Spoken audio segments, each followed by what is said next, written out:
with the Redaction heading into the playoffs. And Jez and Matt here for us to have a run through a week 10 and the playoffs. How you doing, chaps? Evening all. Good dude. Excellent. Right, so we got a full fun-packed 3 minutes for the Atlantic here, and we'll see how we go. We might overrun a little bit, but we'll see how we go. Right, we are going to have a little start off with, let's have a look to see how, let's do the results first, because this was week 10. Let's have a look at the week 10 stuff. Because a couple of Let's big do it in ones. order. Yeah, let's do it in order. Let's not get ahead of ourselves. Good work, Greg. Good work. That's why you're driving. Thank you. Right, for my next trick, let's get back to week 10 and the ones that we had a little look at this for that week. We thought most of them would have a big impact on the final standings, and that appeared to be the case, especially for the first two that we looked at in the CFC side of things. I don't know. The third one had an impact. You know, the Mariners were in the playoffs for a whole half an hour. Exactly. Yeah. Let's start with the Kings game, because this one influenced the rest of the way in which the cards fell. So what did we put on there? Alex and myself had backed the Tigers, and Jez had as well. We all went for the Tigers. Oh, we all went for the Tigers. We had absolutely. Alex has got 2 points, so. Oh, has he? Yeah, he's got the 6 right. He's got 2 points. Oh, so we had absolutely zero faith. Focus on the right game. You know, he's all about the points, though, Jez. You know, it's all about the points on the scores. Stay in the moment, man. Come on. Which game are we on about? Oh, right, okay. He's not here for the games. He's here to see if he's won the predictions for the season. Hold on a minute. Why are we focusing on the Kings? We never focus on the Kings first. Well, that's why I was confused. We're focusing on the fact that we have zero faith in Clay, and he's proved us wrong. Made the playoffs again. We had expected the Tigers to take that home field advantage, hadn't we? So, yeah, considering he lost it. Did he lose away? Sorry, he lost at home, didn't he? Yeah, he lost at home by a point. Yeah, that was the 1-pointer. Big turnaround this was. Yeah, I was just having a look, because that last game, that passing that the Tigers did, 496 yards. He's really managed to. I mean, he's taken 200 yards off the Tigers' passing game by the looks of it from the stats. Was it windy? I don't know. Was it? Or in a dome? No, weather was fair. Weather was fair. That make a difference.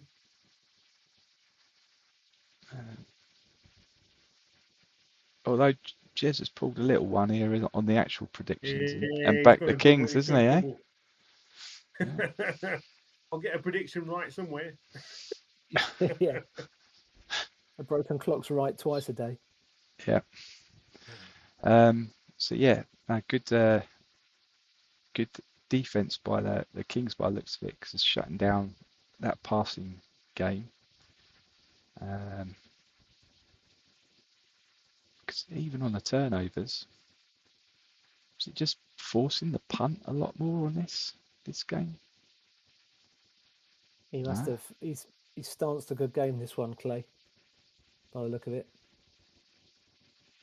Yeah. Let's have a look at those drive charts.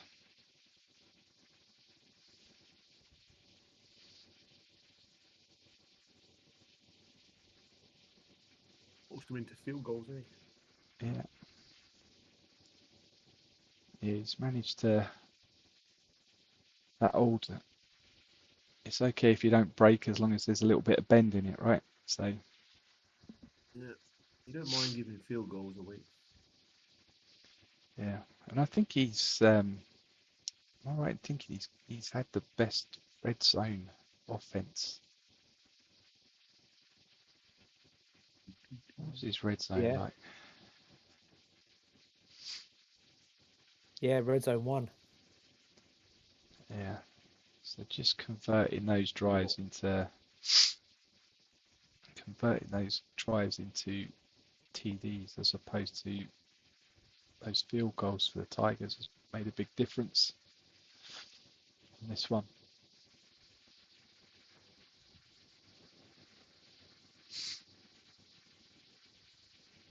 Well, obviously, none of us saw that coming, and it was, it wasn't even a scraped Rogan, was it? It was a thumping.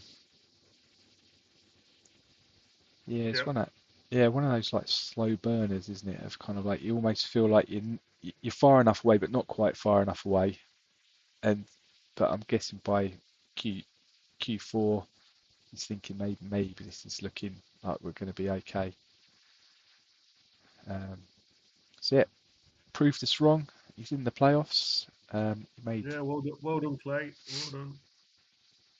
Pains me to say it, but well done, Clay. I was going to say, that's through gritted teeth, isn't it? yeah. Dear. That'll give me my laugh. I don't think a ventriloquist could have said it better, Matt. He's going to record that and play that back. Yeah, it's his new ringtone. Congrats, Clay. Right, but that was an important result because that actually meant that those other playoff contenders shifted around, and the other game we looked at was the Islanders against the Sun Devils. Unfortunately, one of them had to finish on 6 and 4 and not 5 and 5 because they were playing each other. Scandalous. So Tigers came out of that game with a 64-point difference. Well, that was massive on that game itself. So it wasn't, if Kings had won, then yeah, that puts them through. But Tigers still had a chance to get through on points. And the fact that Kings won by such a dominant margin was a big factor in Tigers not making the playoffs. Yeah, absolutely, and especially as the Islanders had a dominant result as well. I mean, 30-6. Yeah. As Matt says, Alex almost called it on the dot. 6-28 he called. Yeah, he gets 2 points on that one. Yeah. So but we all kind of went that way, and I think that was based off of just what we've seen from the Islanders' defense, isn't it? Dave said he was putting some rookies in as well, didn't he? So. Yes, yeah, he did, didn't he? Yeah. And they had some injuries as well. No. Why not? Why not blood the rookies? You're not going to do anything. You can't qualify. So get some experience in your rookies. Yeah. I'd say improve your draft position, but Dave hasn't got any picks probably. So. Yeah, it's true. It's true. Definitely no first rounder.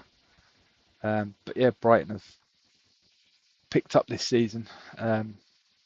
Great defense, and that 30 points to 6 has done enough to just get them into that 6th playoff spot. So Mark wasn't happy he's played his rookies probably. No, getting capitulated. I know. That's easy for you to say. It wasn't. I don't even know where it came from. Was that my Wi-Fi breaking up there, or was that just Matt? Oh dear. Oh dear. Right. Anyway, they hadn't lost so badly. Yeah. Yeah, great result. You're always going to get some not weird results, but some exaggerated results at the end of the season because for exactly that reason. Because if a team's out of reckoning, they're absolutely within their rights to play rookies, and they're going to lose by bigger margins. So it's it's up to you to get your own house in order, isn't it? Right. Never mind the 2-minute game plan. Although that's probably what you've done all season, Jed. What? Get my own house in order. No, 2-minute game plans. The 2-second game plan. Well, mate, if we play for 2 minutes, I'd be all right. Yeah. Coaching's taken longer than your game planning this season, hasn't it, Jess? Game planning? Yeah. Just get on the field and enjoy yourselves, boys. Have fun. Right. Big game for Canada. I keep wanting to say Canada for this one, but then it's Canada. 7.73 touchdowns. You make him sound a bit Jamaican. Canada. Canada. Yeah. Yeah, just good result for the Islanders, really, wasn't it? Very So, one-sided. yeah, so congrats to Rob for making the playoffs as well. And I think that kind of closed us off on the CFC side. Right. We thought this last game might have a little bit of impact, but I think we missed the interdivisional records as well and what they impact that would have. So I don't know, with this one, Nighthawks lost by 20. Did they rest a lot of their key players? Was Chris looking at this and going, well, even if I lose it, it doesn't really matter, potentially? Let's have a little look. I don't know. Did he? As a result, I wondered that, but then maybe he'd realised he'd already qualified for the playoffs. Yeah, he's He got played Oldthwaite, he played Frank. played Allenby. Yeah. So all the big guns are in. Because I don't think there was too many connotations here that could have changed that result. Meerkats were expecting to win, but that points difference they had compared to what the Nighthawks had, so they would have been on plus 29. What was the Meerkats result against? So yeah, do we think someone was maybe gunning for a little bit of first win incentive there, do you think? I think he tried. I think that's probably the first time he didn't play his level 1 god. Yeah, just lost it by 3, the Outlaws. So if that had been maybe one of their normal, I don't think it would have turned over 49 points though. Comets was the other team sitting on a 6 and 4, I believe, and they managed to get a 35-21 against the Cyclones. A bit closer than you'd think it would be as well. Yeah, but that locked that 5th seed in for them. Well, before we come off the CFC, the result that opened it all up for the Islanders was the Barbarians Generals. If the Generals had won that game, they'd have been through. Yeah. Yeah. And that's a massive result because the Barbarians have been beat up all season, and on the road against a decent Generals team, that's a really good result. Yeah, so I slightly disagree with that because I think the Generals, looking at the games they've won, I don't think they've beaten many teams that have gone more than 1-9. So they had the 4th place schedule. So I kind of had a feeling, as long as Rich didn't look like he was like going, well, I can't make the playoffs, so I won't have a run at it, that they'd have a chance against the Generals. Because yeah, we've got Scorpions and Stallions. the Stallions finish this Yeah, season? road games are always tricky, and there are no mugs of Generals for sure. I think Barbs were going to be favourites, yeah, but I mean, if you look at all those W's, Jez, look at those W's. Scorpions, Stallions, Outlaws, Anacondas.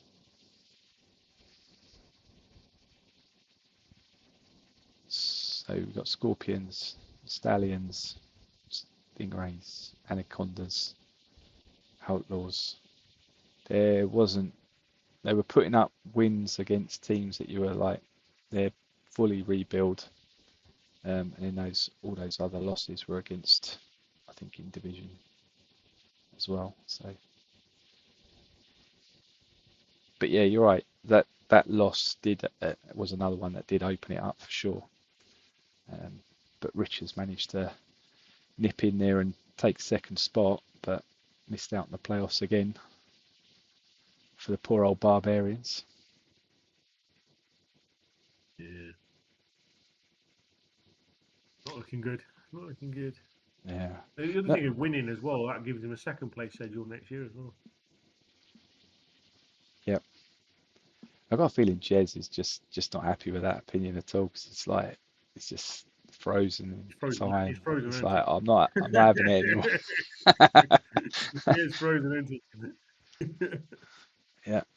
Oh dear. We'll put the lift music on and then bring him back.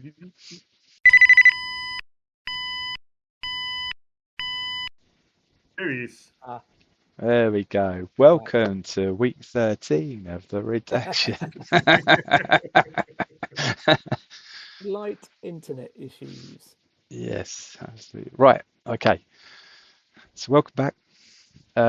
See, I was politely disagreeing with your opinion on the thing. I don't know what you saw, but yeah, that's good. I don't disagree with you. I think Barbs were favourites for sure, but still a road game. Generals no mugs. Could have gone the other way, and that would have, not given the Islanders a chance. So it was a big factor in that, opening up that opportunity for the Islanders. Yep, definitely. So some key games went the right way for the Islanders, and they did the business themselves. Took that final spot because, as we said last week, Sharks were pretty much locked in, and they finished off with a win as well, didn't they? Against the Anacondas. Oh yeah. Right. So that MFC game. First of all, congratulations to Lee Wood for making the playoffs after making that 40-20 win. Well, for at least half an hour anyway.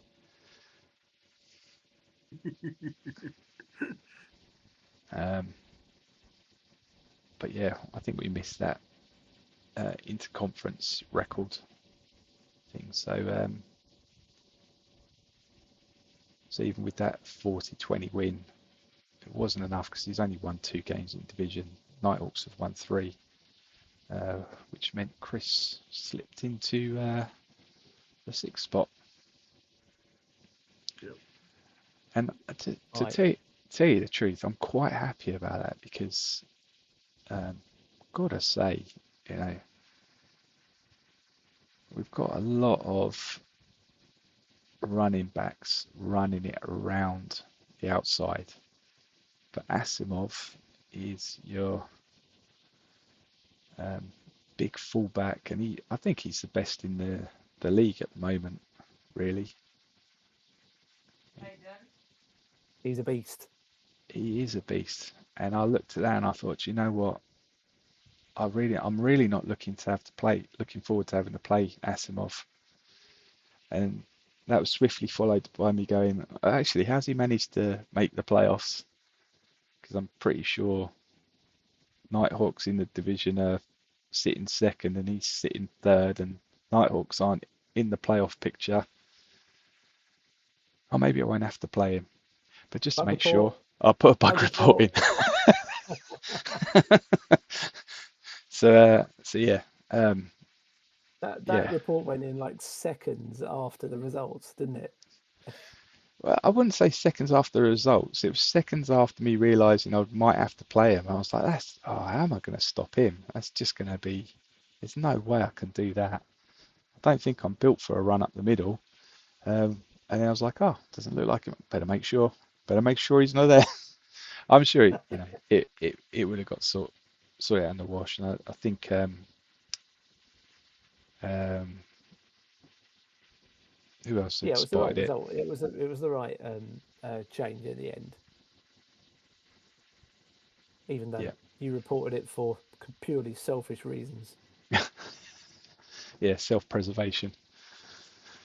Um, yeah, I think it was Jeff spotted it and had already mentioned it on the sound bites, hadn't he, as well? So, um, yeah, tight finish.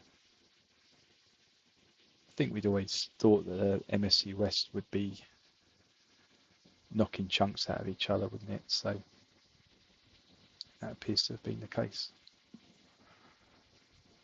Are we going to Yeah. discuss the Bears' performance against the Razorbacks? Yeah, we can do. Um, yeah, because what was it that was Let's have a look mentioned? at Kendall's war cry before the game. Um, yeah, so the cry was, Dan, I love you, man. I think you're awesome, and you've had the best team in the league now for 3 seasons running. But I am going to drop your ass like a sack of potatoes in this game. No playoffs, no problem. This is my Super Bowl. We'll ignore the um, retaliatory from Dan, where it's just about not giving me first seed. But if this is hitting someone like a sack of potatoes, dropping someone like a sack of potatoes, Was it like a little sack of potatoes, like new potatoes, like like a one of those little kind of bags you can hold in your hand? What, salad potato? Yeah, little Yeah, salad yeah, potato. yeah. it was more like throwing them around like a bag of potato chips. Um, yeah, and obviously Dan, I don't know why, but Dan seems to have recalled that there was something about a sack of potatoes. Um, um, He yeah, was holding on to that one, wasn't he? he was. He did also on the feedback on the last redaction we did. He did remind me that I had put this little puppy up where a grizzly bear was absolutely destroying a razorback in more than one potential way. So he was saying that there should be something else for that. So not to disappoint, who's getting their ass There dropped we like a go. sack of potatoes. So there we go. And it's a That grizzly should be a bear. cigar. It should be a cigar, shouldn't it? Big Well, fat Cuban. it could be, but because I went for the cigarette because actually it looked like that grizzly bear was fucking that razorback, didn't it? And so I was just like, well, if we go there's a man looking like he's been doing the fucking, and Like he's just had his way. yeah. So yeah, Bay Bears are up on the Razorbacks trophy room wall again for another season. But yeah, I couldn't believe it because I've never been so disappointed to only win a game by 59 points. 2 points, Greg. I Two know, points, man. 2 points, 2 points. So what order did you do? Did you watch your game first, or did you watch the Razorbacks game first? So I watched the Razorbacks game first, Yeah. and as I was watching the Bay Bears get thrown, Roast. the ones being getting thrown around like potatoes, um, I was like, oh, how much is that? How much do I need now? And then when I saw that, I was like, there's no way. There's no way I'm gonna get that. Technically, I was right. But after the first quarter, I was like, oh, could be in with a chance here. This could happen.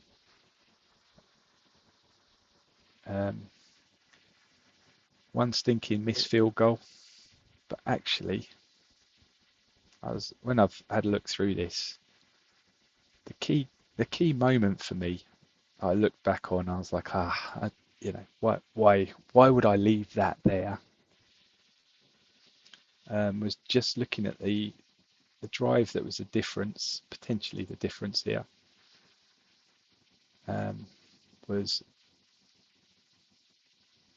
Was this one, drive 14 in the 50th minute. So I was looking back over this. Oh yeah, you got nowhere with it, did you? Oh, I did.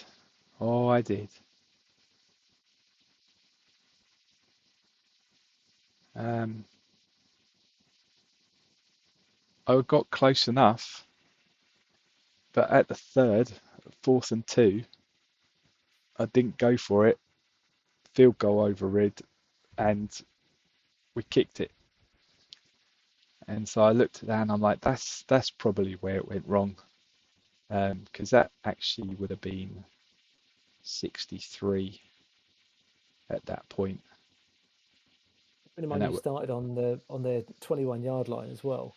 Well, you see, that points difference, I was also then contending with elastic band, because passes not happening, runs not making as much as they had been previously, so it was getting wound in.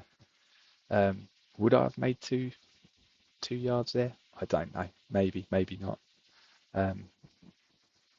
but that I think would have been the difference there, because kicking that from the third 3-yard line probably would have made 2 yards, maybe, and that would have done it. So I don't think it was the miss. It was looking at the game plan. Again, it's those things you look at and you go, why would I want to kick it from the 2-yard line or the 3-yard line? Why wouldn't I want to go for it? But you would have known that you were 2 points short at that point, or 5 points short at that point, would you? So well, I did. Well, I did, because I'd watched the other game first. Well, yeah. But in real time. In real time, yeah. That. So you'd want your field goal unit to come in at that point. Yeah, and then there's also the other things there that you think, okay, the flop. There's things in the advanced tab to kind of switch that off and things like that. Is there things I've never done it in the past, but potentially again I could have. These are sort of, it's kind of made me look at other things that could have potentially done. But where else are you going to be like, I don't want to flop it in the last 2 seconds because I'm only 59 points ahead?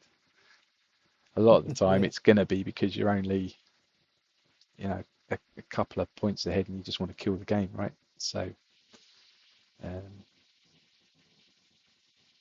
but yeah, so yeah, never mind. Missed out on first seed again, and your old boy Bloodaxe made his 100th appearance. Well, that happened. So see, Dan got that off me, I think it was 2 seasons ago. Let me have a quick look. Season 38. Yeah, because both your games finished exactly the same points, didn't they? We were, season 38, we were fighting out for first seed. We were both 10-0. We both finished 10-0, and he finished 5 points more than us. Yeah. And that got him first seed, and that was the difference. Yeah. Yeah, and I'm right in thinking that both your game and his game finished exactly the same score as well, didn't it? Oh, okay. Let's have a quick look on that. If my recall is Season 38. Last game was 48-3. yeah, and his was 48-3. Yeah, so you both finished with exactly the same score as well, which was just weird. I mean, sometimes it is fine margins that it comes down to, but it makes a huge difference. Having that first seed makes a massive difference. Yep. Yeah, he's still on for the Dan Buster. Still on for the Dan Buster. Right.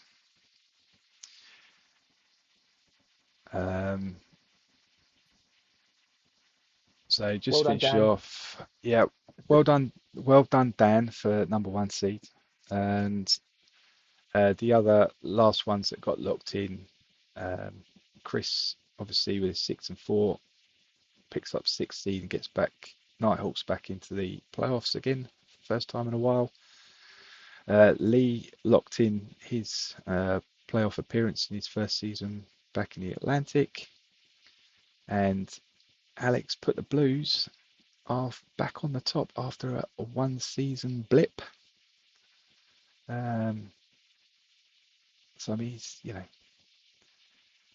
from season 32 through to season 40 now, I think that is only 2 he's missed out on. I think I was looking at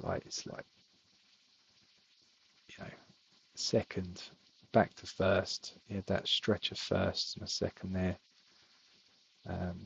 So yeah, back to the top for the Blues. Yeah, well done, Alex. So well done all. So we think that made the predictions look a little bit like this. Am I right, Matt? The week 10 results aren't on there. Oh, okay. What does that make it then? Now you're asking questions. What? No one got any points for the Kings game. No one got any points for the Nighthawks game either. Jez has got 2 points. Jez is on 17. What did I get 2 points for? I've only got 1 point. You got 2 correct results. Did I? Yeah, I think so. If I'm wrong. I think I only got 1. It was only the Islanders. Islanders. Oh, yeah, sorry. I'm looking the wrong way around. Okay, so that's 16 No for wonder you. you're winning. I'm giving you extra points. Yeah, I don't need extra 16. points, man. I'm still winning. So guess we're on what? Oh, you just deleted it. 11. No, Alex got 2 for the 6, didn't he? He did. He got 2 for the the Sun Devils game. That Took was him it, on was it? 13. 2. What do you get? 2 for guess. Me. You get 1 each. Yeah, 1. Rubbish.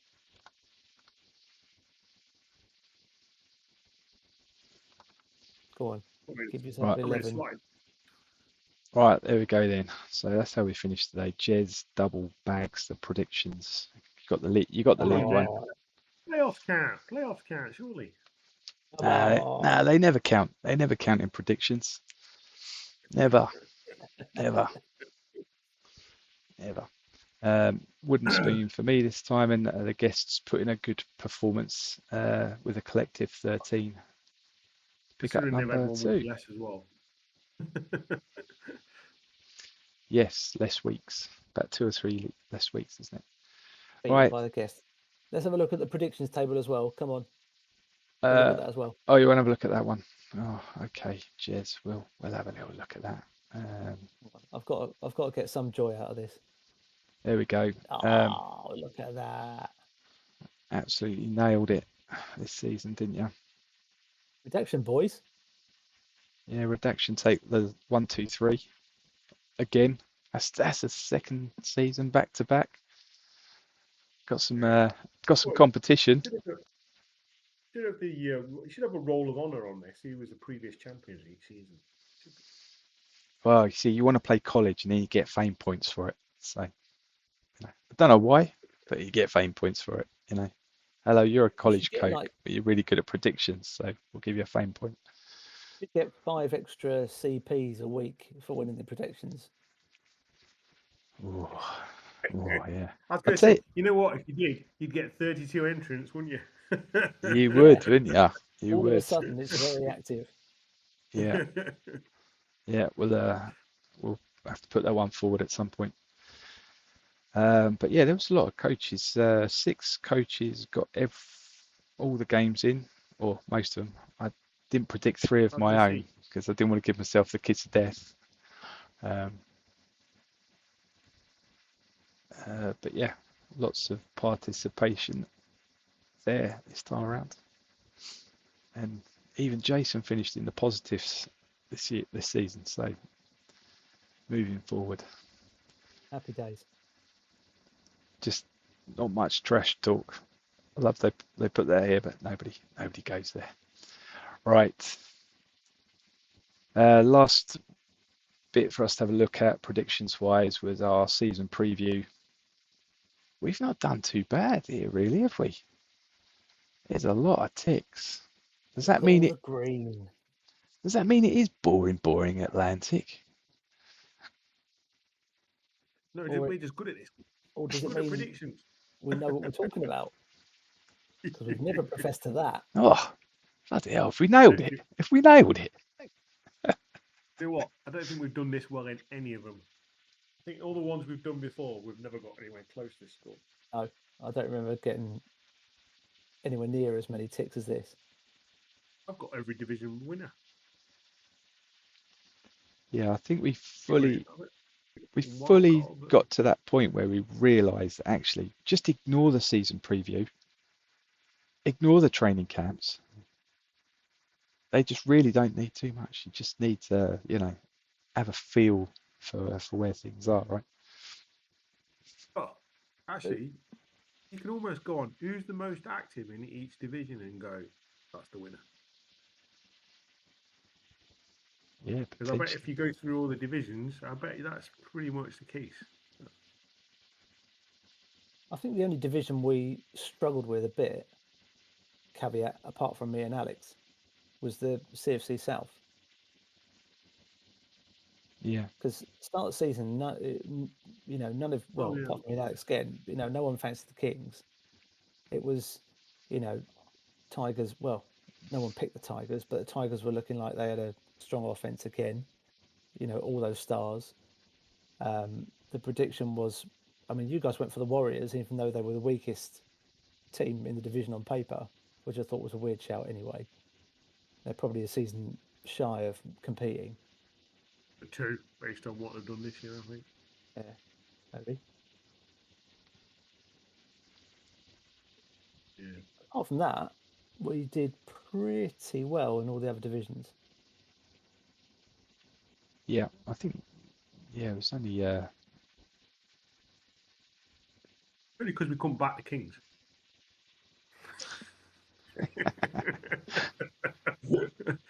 yeah. Had him down for the wild card, but hey, Clay is just lapping this up right now. You know he is. yeah, absolutely. We'll have to try and remove our biases, our clay bias, Matt, for next season, and maybe we'll see some clarity. Nah. No. But predictions wise, Alex was there for this, and he managed to take first spot on this one. Smashed it, Alex. 10 Why we didn't invite points. him? Why we didn't invite him this week? Is that why I didn't invite him? Okay. Alex was unavailable to come on this week because Yeah. Matt didn't invite him. Yeah. We've heard his reputation for 30-minute award acceptance speeches, so we thought we'd better skip that one. But no, well, finally Jez finished bottom of the stack once in the predictions this season, so you can live with that, can't you, Jez? 2 to 1. Can't win everything. Can't win everything. No. Right, okay, so I think that's our predictions admin done. Should we have a look at the playoffs now? Yeah, probably a Yeah. good idea. Do Let's it. What we're here for, isn't it? quick look at the playoffs.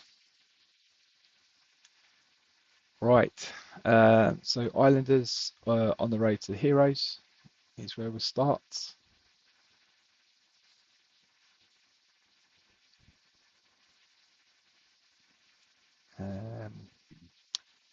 Haven't played each other since season 28, if we can believe this. Yeah, looks like That's a long time for. that is. Hey, Their that is a long- paths have not crossed for a while. Did anybody pick any big injuries up in that last week? There are Yes. a number of injuries. Well, potentially the biggest one Monet. is Heroes tight end Monet. Yeah, He's got an E, and that is not helpful at all. Islanders have got a smattering of injuries, but they're all Bs, including Kennedy, but he's only a B. So they can deal with that. They've got a guard who's got a G. Toucher been another. But Monet on an E is going to hurt Heroes. yeah. Is he being their go-to? He has on the pass and not run it. Yeah, top receiver. Yeah, that's the thing, though, isn't it? The Islanders do seem to be able to. They look like they can key the run. Yeah. So if he hasn't got that pass option, does that mean that the Islanders are going to be a tough team just to run against, I guess? Yeah, I smell an upset in this game, to be honest. Oh, Just due to the injury, I think that's made them very one-dimensional. So I don't know. I smell an upset, which would be quite good for me, considering the Heroes were the team that beat me this year. So it wouldn't bother me if they got knocked out. yeah. Yeah, I think you could be right. I mean, that number 1 defense there. Number 2 on the rush, only 432 yards. 6th place here, but there's not a big difference in there, is there really? So it could be a low-scoring game, this one. Be a big grind out for these two. We'll see.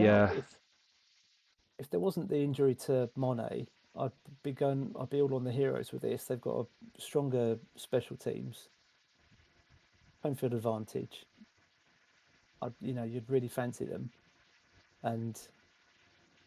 but that injury to Monet is going to really hurt them. So that's a big leveler, that one.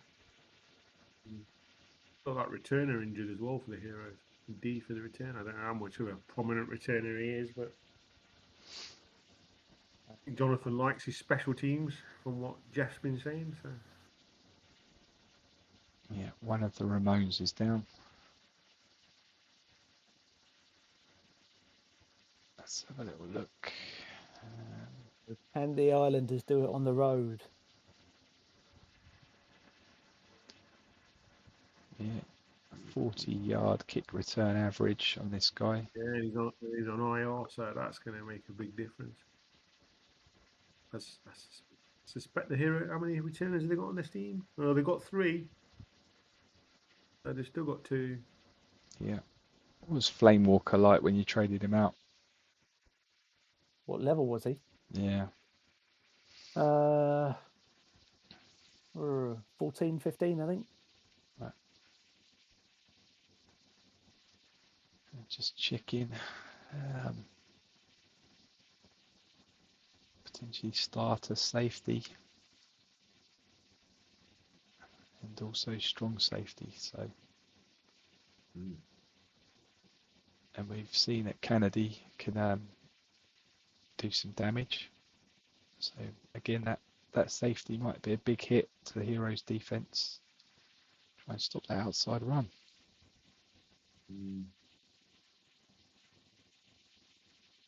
Right. I smell an upset. It smells an upset. Are we going to call this scores on this one, or do you just want to go with who you're backing? Let's just go with who we're backing. All right. Okay, Dake. All right. Right. So you're backing then. You're smelling an upset. So I'm guessing I'm smelling an upset. So I'm going for the Islanders. Yeah.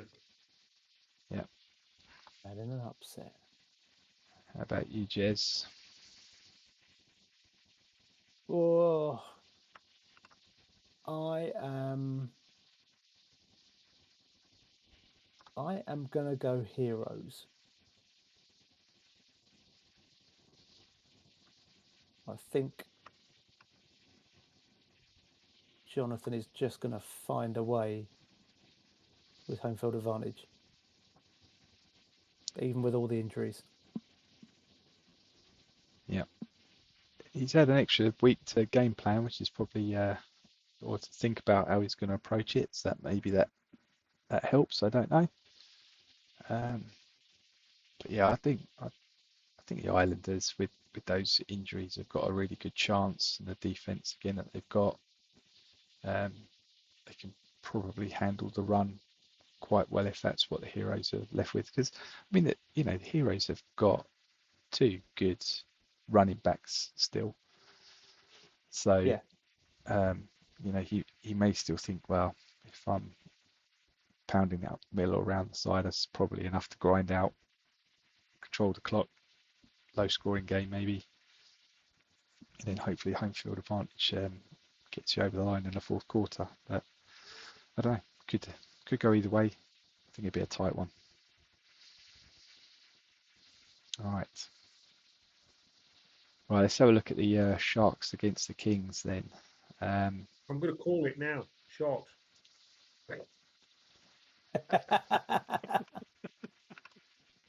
All right, moving on.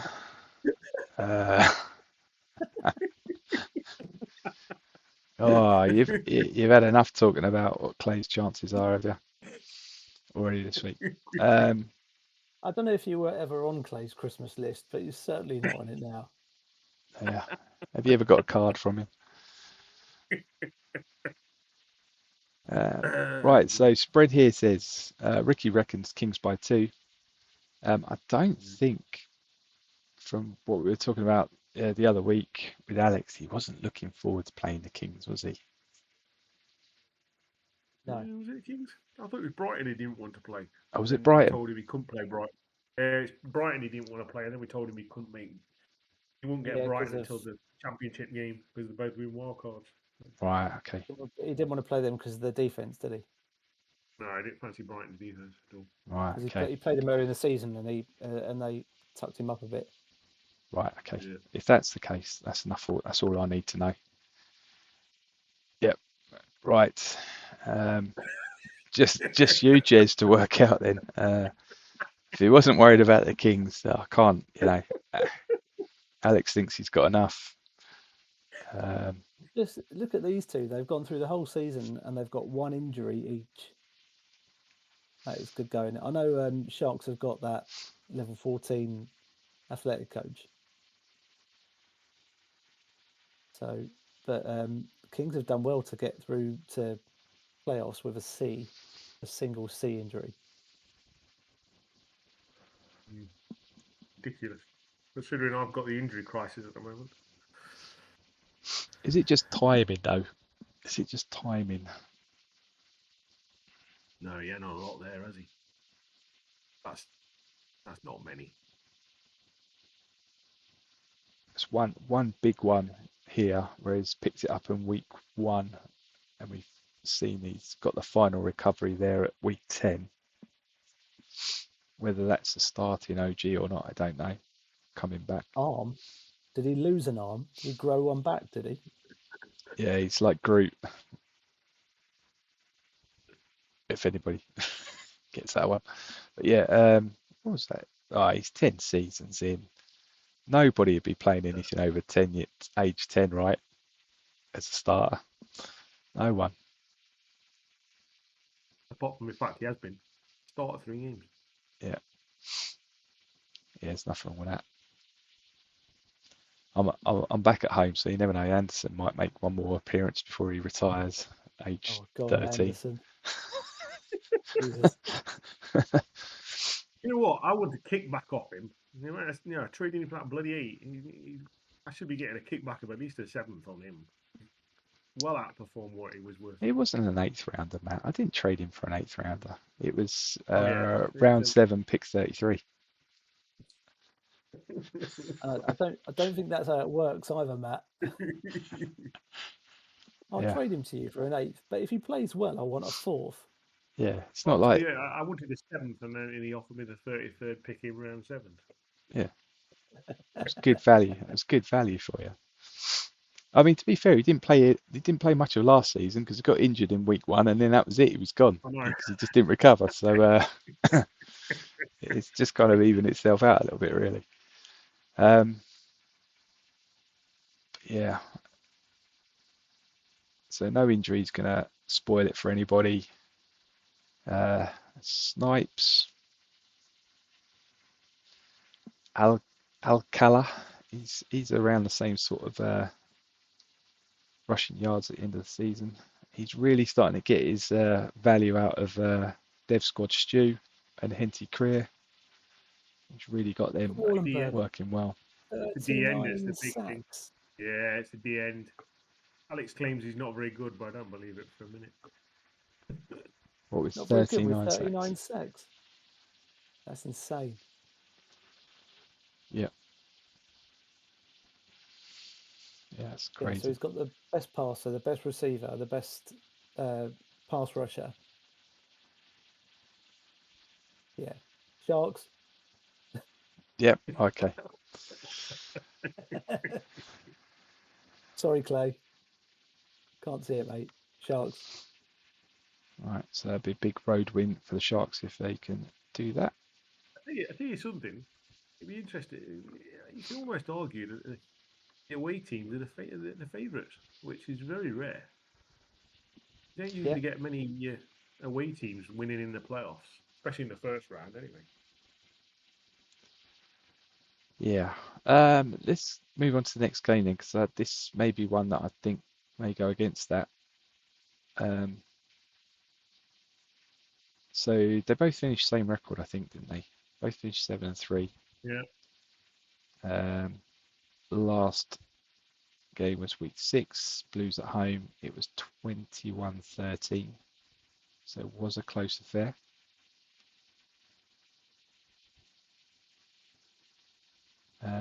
Lee's had a bit more time with the team now.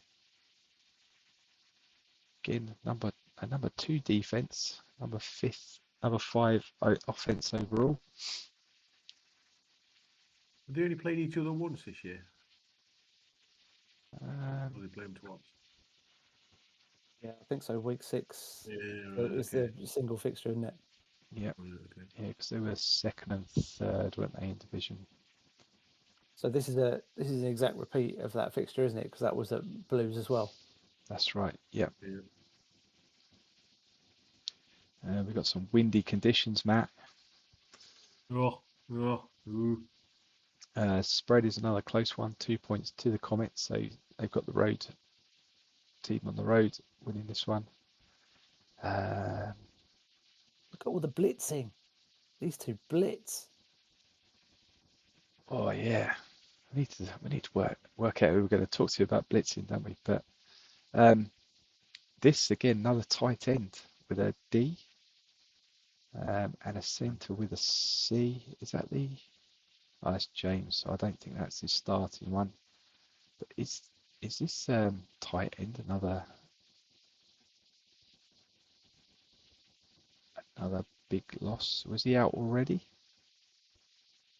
Did he pick this one up? So he was injured in week 9. So it was a he picked up. So He's not on IR at the moment. It looks like he might be playing him. he's a Yeah, he's recovered one level. Right. That indicates the backup's not very good. Yeah. Right, so we've got banged up tight end for the Comets as well, so that's not good news for him.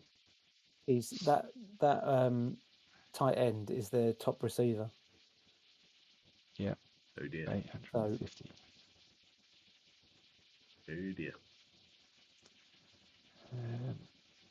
And what's Thorn? Is he he's an up the gut guy, red zone grinder. Yeah, Thorne's one of their two running backs, Thorne and Bush.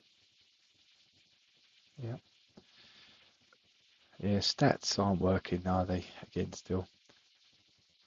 On the player cards anyway. So this one's sitting here going, it's 639 yards. But if on the player preview, he's done 1,027 this season. Oh dear. Right, okay, what do we reckon on this one then? I'm going to call it that it's going to be home field advantage again. Yeah, I'm going home field as well. Cheers. Yeah, I'm gonna go Comets on this one. Yep. All right, good. All right, so here we go. I think they might squeak it. Yes, yeah. I think we're straight into some competitive wildcard games for sure, from what we've seen so far. Quite refreshing, actually, isn't it? Because normally you just go, four home wins, move on. Yeah. So it's quite nice to see some genuinely competitive games in this round of the playoffs. Yeah, definitely. And this last one we don't even have a preview for because this was the one that got bug reported. So let's have a little look at both teams. So Rapiers have had a good season. What were the big results they got this time around?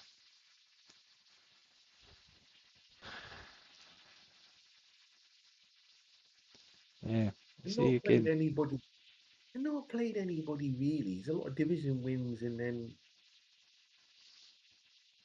It's the weakest division going, so they've come out top of that. But that's not, when you get to the playoff stage, that's not gonna put you in a huge amount of stead. They lost at the Bay Bears. They lost to Barbarians as pre-season. Lost at home to the Meerkats. Yeah.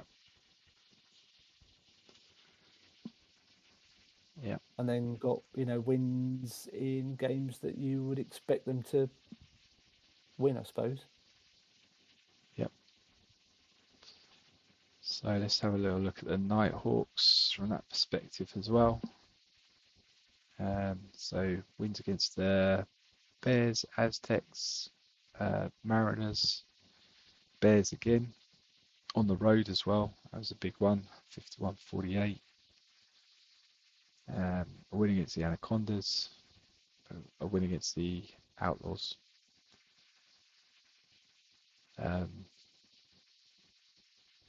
Lost to the Comets, lost to the Razorbacks, lost to the Spitfires, lost to the Mariners. So yeah, tougher division though, right? I know before last week she'd have said they'd probably be a shoo-in, but getting stuffed by the Mariners makes me reconsider slightly. Because I do think the Rapiers probably are a playoff team that's not really a playoff team, but after last week's result, I've got my doubts now. But yeah, the only kind of real kind of key indicator for me is those Bay Bears games, right? So 2 3-pointer games And then we look at the Rapiers. They played the Bay Bears and they lost by, A lot. 34-7. That's the only one really where you can kind of just tie that together, I think. And Well, then again, it's early in the season, and you know, yeah, Fred's lost the first two out of the first 3 games, and then turned it around a bit since then, hasn't he? So yeah. A close game against the Aztecs at home here for the for the Rapiers. Aztecs a 25-pointer for the Nighthawks. So I think those there, looking at those, I think that weak division starts to kick in and Rapiers start to find out where they really are on this. So I think, and Fred would probably say as well, if the Rapiers were playing in the Nighthawks division, they probably would have got 3 wins all season. Yeah. At best. I think there's a big gap between the divisions, and that's gonna. I think the Nighthawks will win this one fairly comfortably. A couple of scores maybe. Okay. Just because the strength of the divisions is too big at the moment. Our division is really quite weak. Rapiers are obviously the best team in there at the moment, and they've won the division, rightly so. But I think any team coming out of the Nighthawks division into the playoffs is going to be quite strong, because that division is probably the strongest division. Well, maybe Matt and Alex's division might have something to say about that, but certainly on our side of the conference, comfortably the strongest division. Yeah, I think you're right there. So I'm putting you on this side, am I, Matt? I'm going Nighthawks.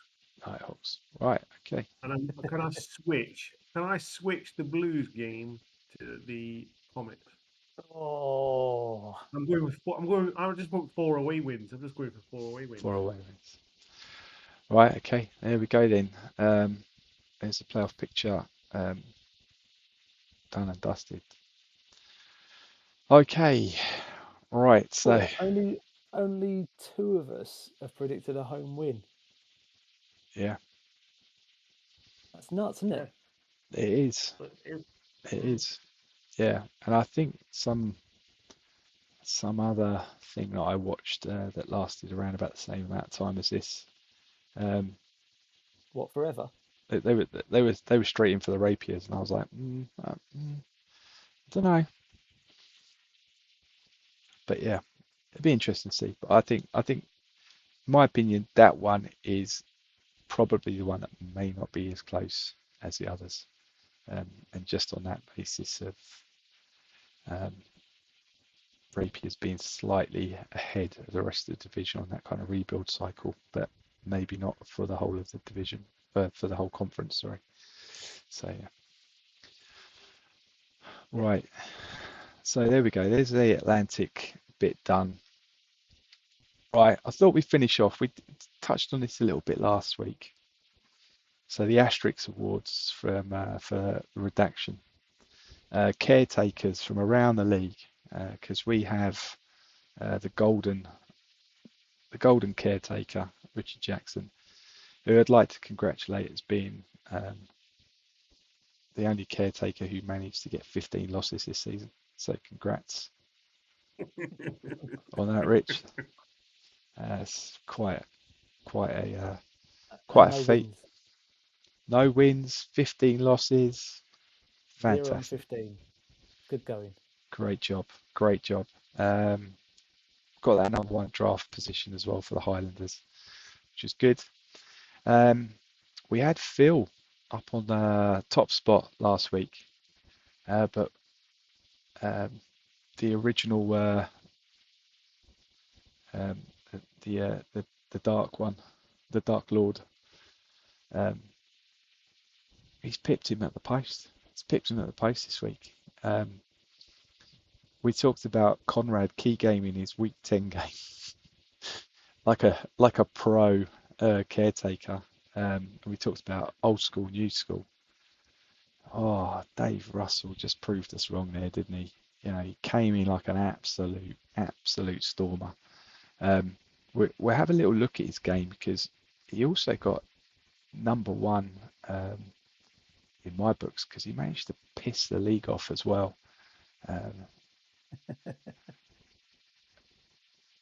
Which I think he's done a few times as a caretaker in other leagues as well. I can't even remember what the team was. Let's go standings. I'll find it there. Right, here we go. Biloxi Rogues 1 and 9. He's done an absolute solid on a caretaker perspective, and then come in here and managed to squeeze out a 29-22 against Nevitz Monarchs. And absolutely piss people off. Instant reaction from Paul was that was his last game. And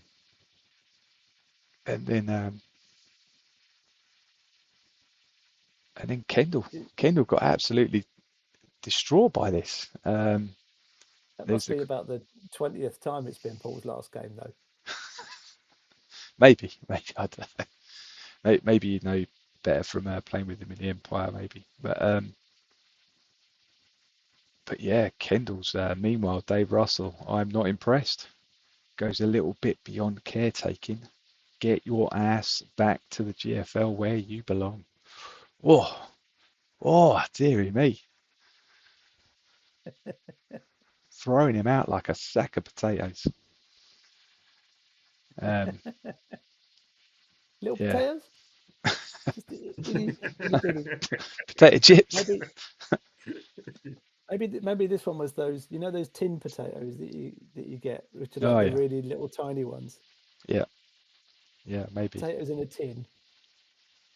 Yeah, I don't know, but I thought it was funny because I think he's done an absolutely solid there as a caretaker.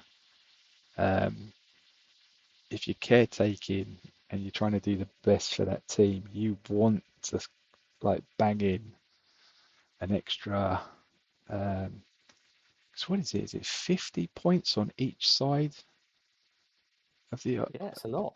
Yeah, I mean it's it's like an extra 300 coaching points, is it, for if you get it nailed on?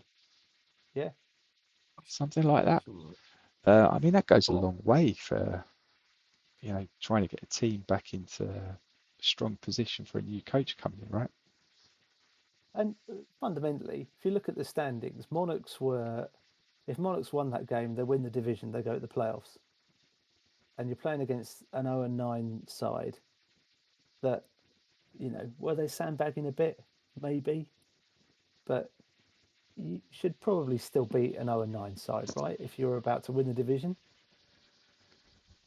You'd hope so. I think he's had quite a few injuries by the looks of it from what they were talking about in here as well. So maybe that's been another factor that's helped Dave because they are banged up and they haven't got what they'd like to have. I think that was probably where a lot of the emotion, because there's obviously a lot of emotion that's come out in the sort of fallout from the game there, not just from Paul, but from a lot of other people. So I think Paul was probably expecting to win that game, and and others were expecting to win it as well. And there's, that's where the kind of the emotional puke has come out. Yeah. Because obviously, you've gone from having to beat an 0-9 team to win the division and go into the playoffs to your season's over. Yeah. See you later, because you just lost to an 0-9 team. Yeah, definitely. Yeah, hard one to take, but he's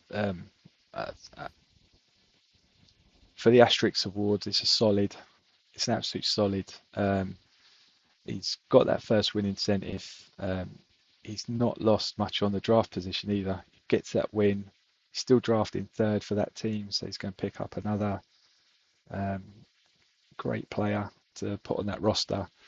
So yeah, that just pipped Phil to the top of the Caretaker Awards there. and Richard Jackson in third with his 15 losses. Great work, great work. Just going back to the comments on that game as well. Just go back there quickly. I think we need to just kind of round it off a bit, because we said about Kendall's comment about get your ass back to the GFL. Yeah. But Dave came back with a comment saying, "Thanks for the comments, everyone, even Kendall." and then Kendall kind of obviously it's had time to reconsider, or just to blow off a bit of steam a little bit, and at the bottom he's gone, "Sorry Dave, just defending one of our own, you know how it is." Yeah. So Yeah. all friends at the end of the day. Yeah, absolutely. But it's the thing is, these games mean something. It's graphic, it's numbers, and it's formulas, and it's words and imaginary players and imaginary teams and what have you. But this kind of emotion that's come out here just shows how much these games mean to us. And they really do. We get angry, we get, elated, we get, it stirs a lot of emotion in us. And I think the day that I'm not bothered about a result that I care about is the day that I'll say, well, I won't play anymore. If I'm not feeling anything, if I'm not getting anything out of this, then what's the point in playing? This just shows why we play the game, because it means something. Yeah, absolutely. And you don't know what's going on there. I mean, Kendall may have put that comment in right after watching the Bears getting destroyed by the Razorbacks. So again, but you don't know, right? You don't know what order those things have happened in, and things like that. But by the end of it, it looked like Paul's settled down. He's coming back next season. Hopefully, has an injury-free season and gets the most out of the team he's been building. And Dave hopefully hands over a team in really good condition for a new coach coming in, because there are a lot. Loads of post-season coaching pops. Yeah, absolutely. I mean, you look at this table, right? That's a lot of teams. There's a lot of caretakers out there at the moment, so we want people to come into the game and have the opportunity to take on a team in a good condition, right, and give them a good starting position. Yeah. And they've got a problem with. Sorry, Matt. They've got a problem with Dave winning one game at the end of the season. Look at Kevin and John and Todd. They've finished first in their divisions. Yep. I bet, they've probably got good teams, and they're just playing the teams as they should be, and playing the cards they've been dealt, so to speak. Yeah. I mean, Jeff had to have a solid word with people in his league to just say, look, somebody try and beat me. Yeah. So yeah. He did actually say that week, didn't he? He said, "I'm not changing my game plan, so just look at my last week's game plan, and you can tell what I'm going to play this week." That's right. Crack on. Yeah, absolutely. Sorry, what were you going to say, Matt? No, I was going to say, or we do the opposite. If we can't find any new coaches, how about some affinity coaches from the GFL and the GFL Atlantic who haven't got affinity teams going down to one of these leagues? Oh, controversial. That's what I like. Yeah, that's an option, right? I mean, we've already seen one coach from the GFL get given a team in the Atlantic, so I mean, it wouldn't be the first time. You've got Gary in the GFL. He was given an affinity team in the Continental, so he's got the Hulk, and I forget what what's the other one? It's got some kind of like Lord of the Rings thing going on, I think. But yeah, it's not, it won't be the first time. So yeah, there are a lot of teams in caretakership at the moment. So and that's not good for leagues, is it? So new coaches, or like you say, there's an opportunity for anybody in a GFL or Atlantic who want an affinity team, right? Why not? Yeah, why not? Definitely. Wow. We've gone full circle from the start of the season when the conversation was about banning affinity teams because they're no good. Now we want to give more affinity teams to people. Fair, I Nah, think that was 2 seasons. I think that was 2 seasons ago. It was only Haydock that was causing issues with the affinity teams this morning. yeah, yeah, absolutely, absolutely.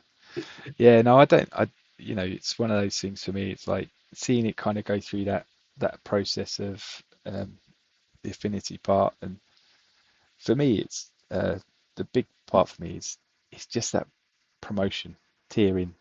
If that wasn't there, I think affinity teams and um, you know Atlantic doesn't become a stepping stone for an affinity coach. Um, it's Yeah, here's your affinity team, and that is your affinity team. Um, so that's the bit I think that puts us in the same positions that other leagues actually wanted affinity teams for because they didn't want people moving on from their leagues, um, and kind of resetting that kind of trying to build um, community and tribalism and things like that. So yeah, it's I think there was a bit of an animosity as well from the point where when coaches were offered the opportunity to go into the Atlantic, for example, and they were offered the chance to keep their team in their current league as an affinity team, um, from the point where that was cut off, and then it was a bit, well, I've got an emotional attachment to the team that I've, been coaching for however many seasons. It's successful. That's the reason why I've been asked to go into the Atlantic. So I don't want to really leave a successful team, but the only option I'm being given is to ditch that team and to go into the Atlantic. And some people took that, but they took it reluctantly, and there was always a little bit of a bad taste in their mouth in doing that because they knew that teams, even as recently as the season before, kept their team in their league and took up a team in the Atlantic. And now we're seeing affinity teams coming, kind of just squeaking back into it. So I think there's a bit of animosity there because that period of I don't know exactly how many seasons it's happened. It's been what a good 6 or 7 seasons or something like that. yeah, I think so. Um, but I think there's an element of that, Yeah, absolutely. understandably so as well. I was one of the fortunate ones that when I was offered a chance to come to the Atlantic, I could keep my team in the Empire, and I did that readily because I'm attached to my team in the Empire. I'm equally as attached to my team in the Atlantic now, so I run both of them equally. So I can understand what a difficult decision it would be for someone to say you've got an opportunity to come to the Atlantic now, but to do that you've got to ditch the team that you're emotionally attached to, that's successful, and you've got to leave the league that you've got a lot of friends in, that you've got a real camaraderie with. It's really hard. Yep.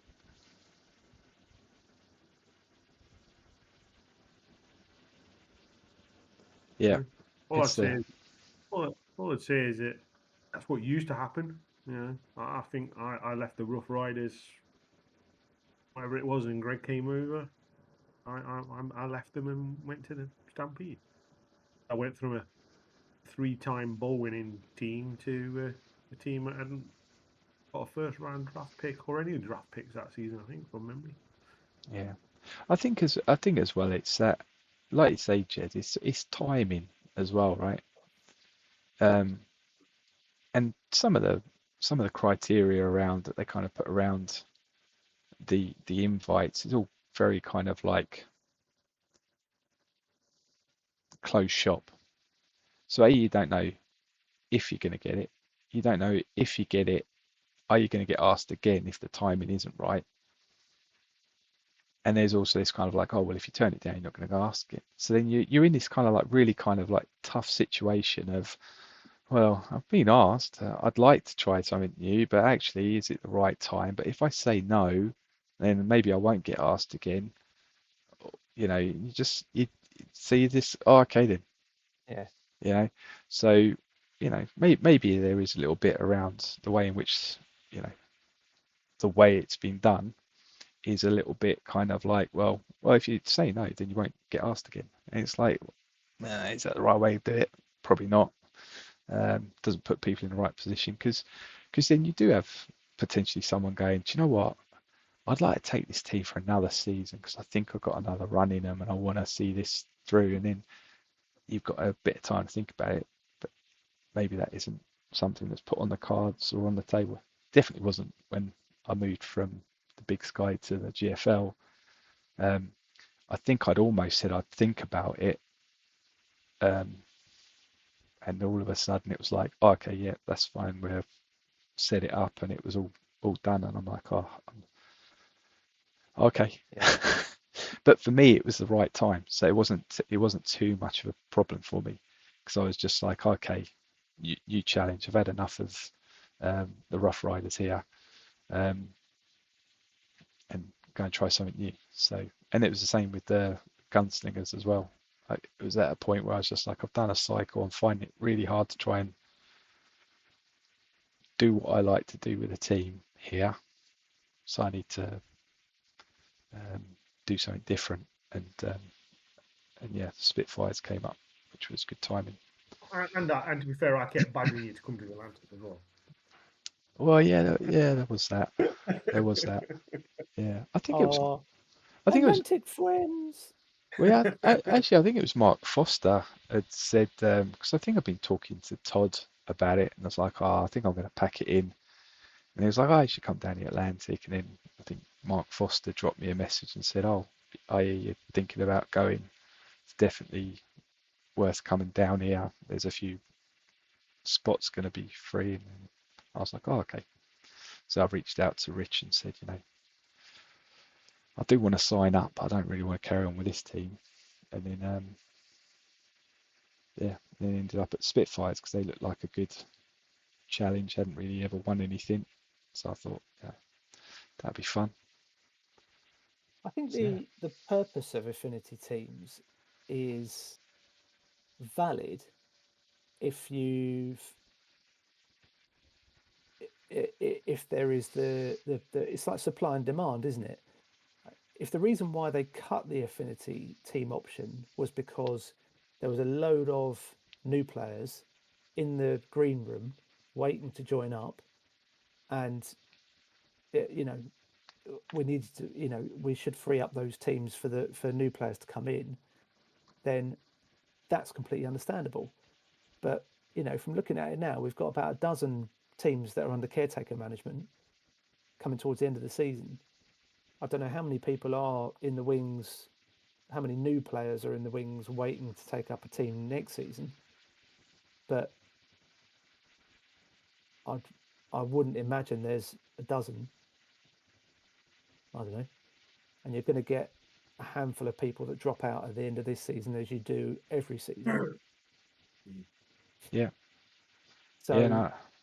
is that, so what's the purpose of having a sort of a ban on affinity teams when you've got all these teams that are under caretaker management? Surely we would rather have them managed by or properly managed by coaches. I'm not saying they're not properly managed by these affinity coaches, by these caretaker coaches, because they are. All of these guys are super experienced guys, and they know exactly what they're doing, and they know exactly how to caretake. But you'd want them managed in a competitive way as a normal team, rather than being managed as a caretaker team. Because when you take a team as a caretaker, you're given what specific, I don't know, I've never caretaken a team, but I imagine you're given, well, there are rules about caretaking, aren't there? You can't trade, you can't, well, you're supposed to kind of just do the norm, But whatever that is. you're supposed to do it in the same way that the non-trading's the big one, right? Because actually then that takes the Yeah. off season and the interaction part away. But apart from that, it's the same as every other team. It's like do the best, do the thing that's right and the best thing for the team to become successful. You might not be there, but that's the route forward. And it's to Yeah, try and leave a team in as good a position as possible for anybody who is going to come into it, right? Um, so, in this instance with Dave, he's got the first win incentive bonus, and that's a team that's going to get extra CPs, and therefore there's going to be a lot more levels potentially in that team. So somebody coming in is going to have a better shot at hitting the ground running. Um, that's the key to it, I think, for caretaking. So you want someone who's a solid drafter, someone who's yeah, maybe not looking at it and going, oh, if I was going to run this team, I fancy a little. I like funny QSTs. I'm going to go and get some funny QSTs. That's all good if you're running that team, but as someone coming in, trying to look at the fundamentals of, oh, okay, what's good QSTs for certain positions, they're going to come in and look at that and go, I don't understand what's going on here. So yeah, you're kind of doing bread and butter stuff of like, okay, let's go. And you see Rich do it at drafts when he's there. He's been at the drafts for the Atlantic over the past 2 or 3 seasons when we've had that there, and you see it. It's solid. Let's take an 80Q CB. Let's take an 80 tech wide receiver. Let's take a 60 tech or a 60 strength QB. It's all solid QST stuff, giving good foundations for someone walking in and going, oh, I wonder why they look like that. Or I see, that's why. It's all yeah. solid stuff there. Um, So so yeah, my point, I guess, is would we rather have these dozen teams managed by caretakers, or would we rather have, if Matt, for example, put his hand up and said, or if you put your hand up and said, I'd like an affinity team, then if there isn't anyone or enough new players to come in and take these teams, then give these teams to current players as affinity teams, so they can play as, you know, normal competitive teams rather than under caretaker management. yeah. I think it's a better thing. You know, as long as if you can get people who want to interact on whatever league they're in, the two leagues, if they're interacting and they've got that Yeah, time and space to do that, because that's the extra bit that you get from a coach who comes in and wants to be part of a league, is you get that extra interaction, you get a bit more on the trading side of things, that's 4 rosters there that no one else can get in, see it, get access to, do any trading with in a league of 30. That's one division in effect going, well, we're not going to do any trading. So See, that's this it. is where I disagree with the trading thing. I think caretakers should be allowed to trade draft picks, not players, but draft picks. Because whenever I've been in to rebuild a team, the first thing I do is trade down. And you see it in the Atlantic as well. I always trade down. You get more picks that way. If you want to build a rebuilding team, what's the best thing to do? If you've got number one, if you've got a top 5 pick, the best thing to do is try and get 2 first-round picks for that number 1 pick. Yeah, but I know there's people are always obsessed with the elites and qualities, but yeah, I'd but rather have 2 picks. yeah, but my counter to that is that you come in as a caretaker, you're maybe going to take a high draft player anyway. So again, if you're looking at solid QSTs and all you're doing is making sure that you're getting pops into them, you're going to get that value. Hopefully, that next coach coming in is going to get that value at a point where you've taken someone high in the first round, maybe an elite, you've banged 6 levels into it, and someone else is going to go, I'll pay you that equivalent of what you would have got for that draft pick anyway, because you've got you know, you've. But if you pick up a quick guard at pick number 6 because you're caretaking, you're like, oh, I like quick guards. You're not going to turn that first into 2 firsts. But if you take a solid And again, linebacker, a new coach can't trade for a year. So that's where I'm. If it's a new coach, they can't trade. If it's an existing affinity coach or an existing coach from a different league or a returning coach, then they can trade. But a brand new coach can't trade for a year. So yeah, you're still going to get that value out of a player in 2 seasons. That's my I'm glad I couldn't trade for the first year as a new coach because I didn't have a clue about this game for a good 18 months. So that just protected me from completely bastardizing my side. Yeah. I go back and look at the first draft I did. I had an absolute shocker. My first draft. Learned a lot. The only other thing I think around the affinity coach thing is, do you think there is the positive side if you've got some stability in the league, but do you think it's negative that actually coaches who are very successful and know the game really well stick around and continue to dominate the league that they're still in as an affinity team? yeah, that's the issue. Yeah, Yeah. because I don't. Well, if you take the Empire for example, Theo's in the Empire, and obviously he's in the GFL. yeah, There's some people that say that about Theo, about why is he still in the Empire when and he's winning bowl after bowl, which he does. When he's not rebuilding, he'll rebuild for 3 seasons, and then he'll be back to winning bowls again. And some in there would say, what's the point of that? What does he get out of that? He's in the GFL. Why doesn't he just focus on that? The counter argument to that is, you've got the opportunity to pit your wits in the Empire against one of the really, really top coaches. Go for it. If you don't want him to win a bowl, beat him. Build a better team. Work out his tactics. Learn from him. You'll only get better by playing against coaches who are better than you. True. Very true. yeah, absolutely. I'm totally with you on that, Jez. Absolutely. And but it does make me wonder, because there is that element from some coaches who don't see it like that. It's like, all it's doing is,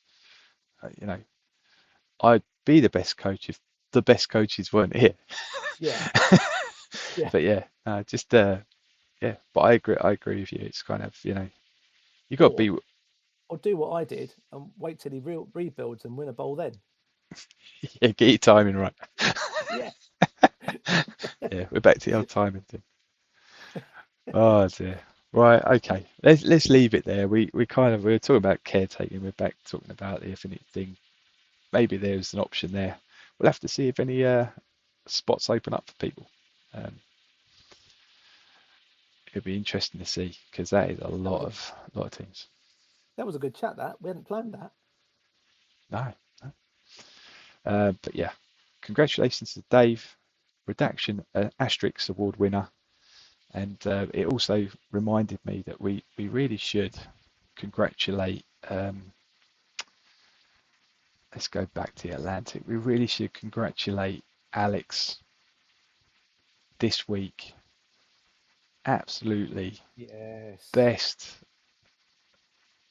27 to 24 road win. And that absolutely, I think it was 7. Was it 7? Oh no, it was 7 down in the Empire, but 5.5. So he's managed to take top point on the first win incentive as well. So Stingrays will be glad for all of those points. At extra 300-ish. Smashed it. Yeah, absolutely Well smashed played, it. Alex. If Right. hilariously, if he hadn't won that, didn't the Comets would have got 3rd on the first win incentive? I think they would have, yeah. They would have got extra points in the playoffs. That would have been ridiculous. Yep. Yeah, they would have done. Yeah.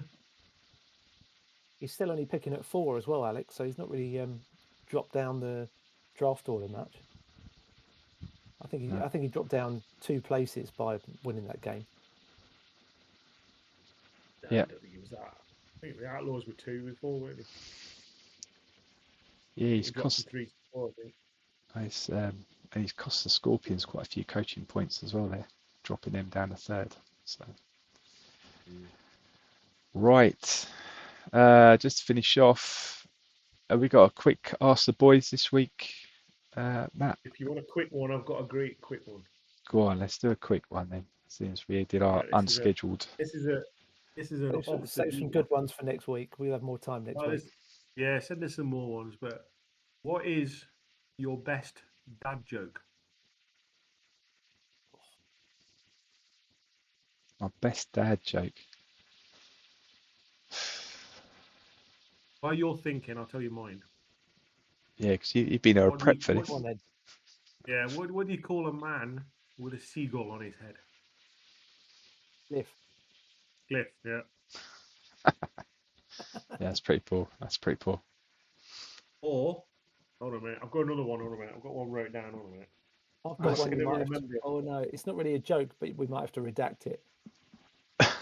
Keep it clean. Keep it clean. It's a dad joke. It's supposed to be something you could tell your kids. No, I it's, know, that's why I went with dad joke and not It's best joke.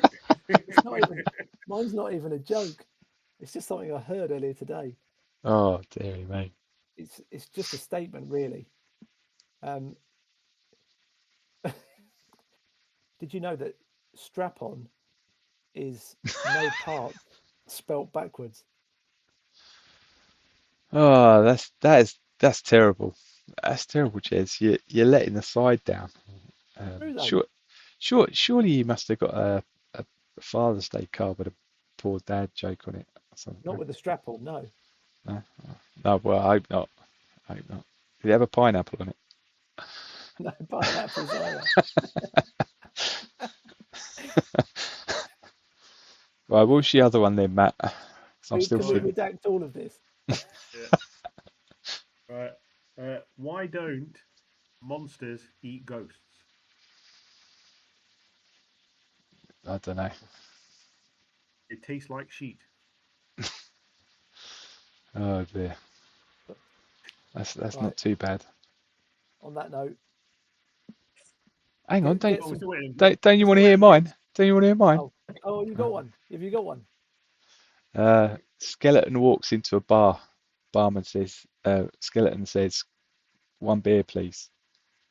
Barman says, do you want a mop with that?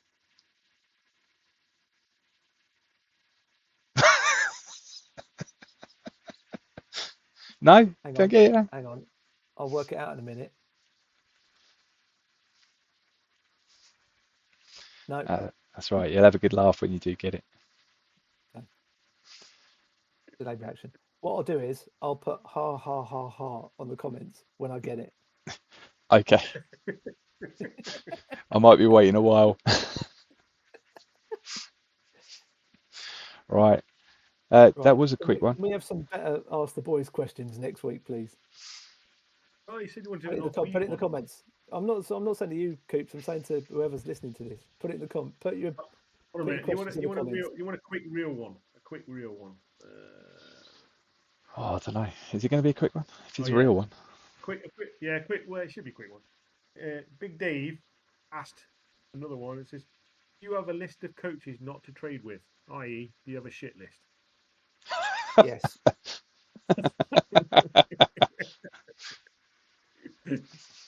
I do, but then sometimes I see the board and I'm like, yeah, I'll see if I can get in there and do that. I don't think I really have I had a list, but I don't anymore. But I don't know. I think there were definitely some coaches that didn't want to trade with me, but I don't know if that's the case anymore. Matt, is Jez on your shit list? No, Jez is just on the list of I won't get what I want for him. So, Right. Matt, let's do a trade this year. Well, your prices are fucking ridiculous. That's why we don't trade. But because I ain't paying a first for someone who's aged 9. oh god, you're still on about that one. I told you he did 1,000 yards receiving that year. Dear. Yeah, well, I'm not alone because no one else paid a first for him either. Well, no, that's true. Let's do a trade this. Let's do a trade this year, and one that's not a load of 8-round picks either. Yeah, that'd be about a proper trade. Come on, I love a trade. Let's do a trade. I love trading. Right, so Jez had a list, but now he doesn't have a list. Matt, do you have a list then? I don't have a list, but I have sort of divided it into categories of ones I know I can trade with, ones I know I might be able to trade, and ones I won't like the value of whatever it is, or they won't respond in the first place, so it doesn't matter anyway. Yeah, makes sense. That's a really good point, actually. Just I know this is supposed to be a quick one. I've no problems at all if someone puts a value on a player or a package or whatever that I don't agree with. No problems with that whatsoever. The ones that really frustrate me are the ones that just do not respond. It's a trading tactic. It's a trading tactic. I know one particular coach. I'm not going to name his name. But he coaches a team with a cuddly bear as a team mascot, who takes his time responding to his emails because he's waiting for better offers. That's what it is.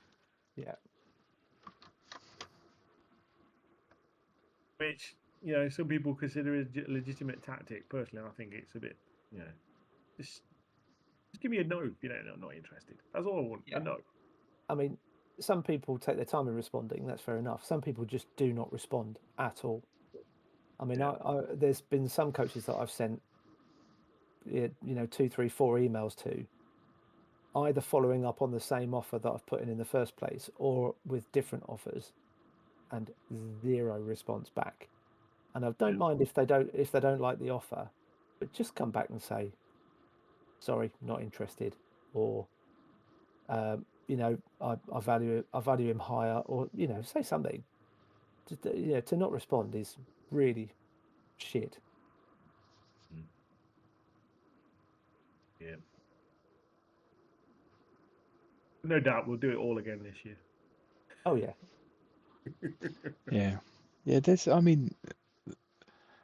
There's coaches who are good negotiators and ones that I'm not even sure it's a word in their vocabulary. It's just, nah, I don't like that. So, okay. Well, what do you like then? Yeah. It's like, I'm going to tell you what I think. But if you tell me what you think, then we can work out how far apart we are, and then we can get there probably. But those are the ones that kind of I always struggle with. It winds me up because I'm very much kind of like, even if you don't like what I put in first time, just tell me, because again, trading is very subjective. It's not something that anybody has ever been able to go, see that one there? That's definitely worth this. And I can tell you why it's worth that because of this, this, and this. It just doesn't happen with trading. Yeah. So it is all about Exactly. negotiation. And some people are good negotiators and some people are shit negotiators. And some people just don't want to get in there for whatever reason. They just, it just drives their anxiety levels up or whatever it is. They don't want to get involved. That's fair enough. Those are the ones that are probably on the list that you go, do you know what? It's probably not, like Matt says, I'm probably not going to get there with them. The one person who really winds me up in the Atlantic trading wise for me, those Clay. Man, at times he's wasted my time, and Clay, I see you got this player on the board. Oh yeah, how about we have a chat about that? Oh, he's on my board, is he? Oh, don't worry about that. That was a mistake. I've taken him off now. I'm just like, That's just Clay. Clay's just well, flexing. yeah, but That one winds me up. So Clay, if you really want to wind me up, just put players up there and then wait for me to contact you, and then just tell me that it was a mistake and you're just flexing, because that works a treat. But now, or anyone else, not just Clay. If anyone else wants to do that for Greg as well, we now know what he really, really likes. Yeah, absolutely. And you know what? We're kind of focusing on the negative aspect. There are some brilliant guys out there who are, great communicators, and you sling them an email or a message, and they'll come back to you and they'll engage in chat. Agree, disagree, counter offer, whatever. I love trading season. It's one of my favourite parts of the game, and I really enjoy the interaction and the negotiations and the highs and the lows that you get out of that. I think it's brilliant. and there are some brilliant coaches out there that I really enjoy, that kind of interaction with. So it's far from all negative. There are a few negatives in there that are frustrating, but there's by far more positives out of that side of the game. Yep. Yeah, absolutely. Yeah, absolutely. And it's the best way to get to know coaches as well as do some trading, because you do get into that conversation, and you do work out a lot more and hear a lot more from coaches when you do the trading. Just one question, I guess, off of the back of that for me is like, when you are going through a trade, what's the one thing that you hear when you're in that trade negotiating thing where you hear that word and you think, oh dear, that's not going to happen now? So I'll tell you Let what me mine think. is. Let me think about it. Right, let me think about it. Yeah. What's the classic that you kind of see, Jez? Yeah, you get that, and you get, and sometimes I'll say that. Sometimes, because if you do want to have a think about it, then fair enough. Sometimes you're in discussions with multiple coaches about the same player, because if you've got a player on the board that's tasty, hopefully you'll get more than one coach interested in him. And if you're fielding offers from, or you're negotiating with 3-4 different coaches at the same time, then what do you do? Do you keep that from the other coaches and say, put your best offer forward, or do you offer visibility and say, look, the best offer I've had so far is this. If you want to beat that, great. If not, is going here. So again, how do you play it? Some people think that if you tell them what the other offer or what the best current offer is, then you're opening up an auction, and they don't want to get involved in an auction, or because it's going to drive the price up. For others, they appreciate the honesty. So I think it's each to their own. I think communicate and just say what's going on. If you say this is the offer I've got, and he'll go for that unless you want to try and beat it, then if that coach doesn't beat it, then make sure you sell it for that. Otherwise, you look like a fucking idiot. Because if you're just saying that you've got an offer that you haven't got to try and get a bigger price out of another coach, then you're going to look like a dick. So try and just keep it honest and open. But some people use that as a tactic, which is again, you could call it underhand, but it's a legitimate tactic. You bet your ass they'll use it in the NFL. Those guys in the front offices in whatever state they're in, they'll play any dirty trick in the book they can to get better value out of whatever they're trying to trade. Oh yeah, yeah, absolutely. There's only one coach in the Atlantic that I think it felt like that was what they were doing with one trade that I did. It was for the quarterback rider that I brought into the Spitfires early doors from the Meerkats, and that's the only time I've walked away from a trade where I've kind of thinking, I've paid a lot there, and I've paid a lot because he's telling me that somebody else is after him. But actually, I can't think of anybody else who'd be that desperate to get this quarterback that actually I think he's just made me bid against myself to push the price up. And actually, I mean, that's a good point because I pretty much don't try to trade with Michael at all now, off that basis, and he's always late in, and then it's always a hit and miss about whether he gets back. So I don't even get into there anymore. I just, like, if I see the board for the Meerkats come up at 10 minutes before the trade deadline, I just don't even go there anymore. Just give it a wide berth and just go, oh, it'll be interesting to see who starts putting on sound bits. Michael, I've sent you an email. Yeah. So yeah, that's definitely one that's not on my go-to list anymore. But yeah, as soon as I hear somebody say, let me sleep on it, I'm like, oh, that's not happening. That's my go-to line that I've heard one too many times with trades that haven't So gone through. have you ever gone back to one of those when they've said, "Give me 24 hours"? Have you ever gone back to them and said, "No, now or never, take it or leave it"? No, because no, Yes. I haven't. No, but Yes, I have. yeah, 'Cause usually because I don't want it, it's because I don't want them picks. Usually, if it's something like that, it'd be involving first or seconds, and you can't. If you're wanting to spend now, you can't wait 24 hours with that first or second tied up in that potential deal. Sometimes you need to move on. If it's going to be a no, it's going to be a no. I'll move on to the next player on the list that I'm going to put an offer in for. And you find it quite often, especially at the start of trade windows, you'll see a flurry of deals in the first 3 or 4 days, then it'll go quiet for a period. Then it'll start to ramp up again and you get nearer the draft. But you can't sleep on it sometimes in the first 3 or 4 days. If there's a particular, I don't know, say there's a particular position you're after, say you're after a corner or something, you go from the top corner to the next corner to the next corner. Yeah. You can't mess around. If there's a limited amount of supply, then you've got to get one in quick if that's what you decided you need to do. So, yeah, but no, yes, absolutely. I've done that before. Yeah, I, I, I, I think my trading style's definitely changed over the seasons as well. Over the past few seasons, I've definitely felt like I'm not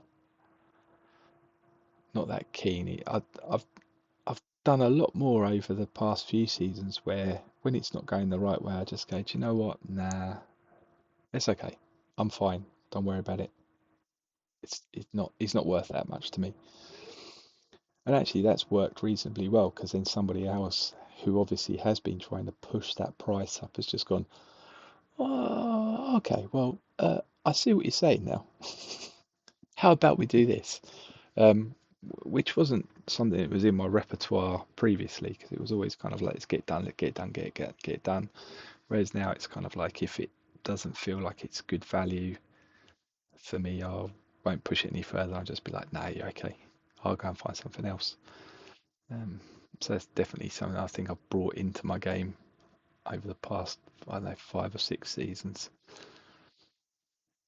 I think everyone's got their limit, haven't they? And I know in the previously, there's some trades where I've really been looking for best value for good value on. There's other trades where I've been prepared to overpay because I really wanted that player. So every one I think is considered in isolation, but I love it. I think it's a great part of the game. I even love talking about it. I've loved this chat. It's really good just to kind of chew the fat on it, and even without a single trade going on, it's good fun. Yeah, absolutely. Well, trade boards aren't open yet, are they? Even though they are. Yeah. So disappointing. I'm so used to the season ending, week 10 results coming in, the subscription box coming up, early bird payments, bump, click, trade board. Yeah, right, let's get them on. You've got all your drafts set up already, haven't you, Jez? Like, ready to send. Like, just get that trade, boom! Like, you looking to get rid of him? I love that part of it starting, and now the payment system's fucked up. The subscription doesn't kick in now, and so the trade boards don't kick in, and it's really disappointing. I want the trade boards up. Privately, I'm actually quite happy. If you're in the playoffs, sometimes you don't want the trade boards coming up. It's just distraction, isn't it? It is, yeah. So I'm not overly bothered until I'm at the playoffs. At that point, I'm Yeah. I know what you mean, but for the good of the game, the majority of coaches aren't in the playoffs, so it then gives them something to do. And boo hoo, if you're in the playoffs, then you've got to juggle that as well. So cry me a river, playoff boy. Well, But I mean, I just don't tap into it. That's all. It's like there's not even any juggling. It's like if somebody reaches out to me about something that fair enough, but I just won't even look at it. Just be like, not ready yet. Wait until, and if I miss out on something, I miss out on something. But Yeah, it's too early. You need pre-aging. You need to see pre-aging before you make any trade. Oh, I love an early trade. you do, don't Yeah. you? You do. Right, should we call it there then? Yeah. That was another long, quick Ask the Boys, but we're done. That last quick question was 20 minutes, wasn't it, or something? Yeah, absolutely. Aye. Have you still not got my joke, Jez? I've forgotten what it was now. Skeleton walks into a bar, asks for a pint.